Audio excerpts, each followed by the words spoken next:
1989年4月初，中国解极派代表人物欧耀邦因病过身，民众教学界自发成立缅怀欧耀邦，组织伫天安门的广场宣扬伊的理念，而且批评施政要拍倒贪污官员，动摇中国共产党的统治地位。当时担任中央军委会主席的邓小平下令部队全副武装驱离天安门广场学生甲群众，造成大量死伤。根据国际红十字会估计，大约3000名学生甲民众伫镇压中失去性命。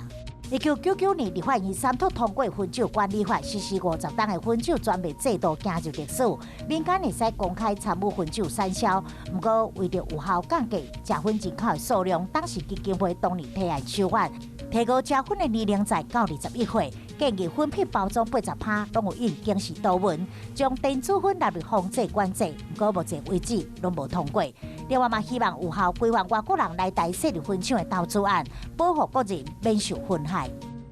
2021年里，英国100万民众组合伫泰晤士河边，参与英国女王伊丽莎白二世登基60周年庆祝活动，同时也佫有1000多只各种的船只以航行方式游行，向女王致敬，创下英国史上上大规模的公开活动。同时嘛，展示英国女王受民众爱戴程度。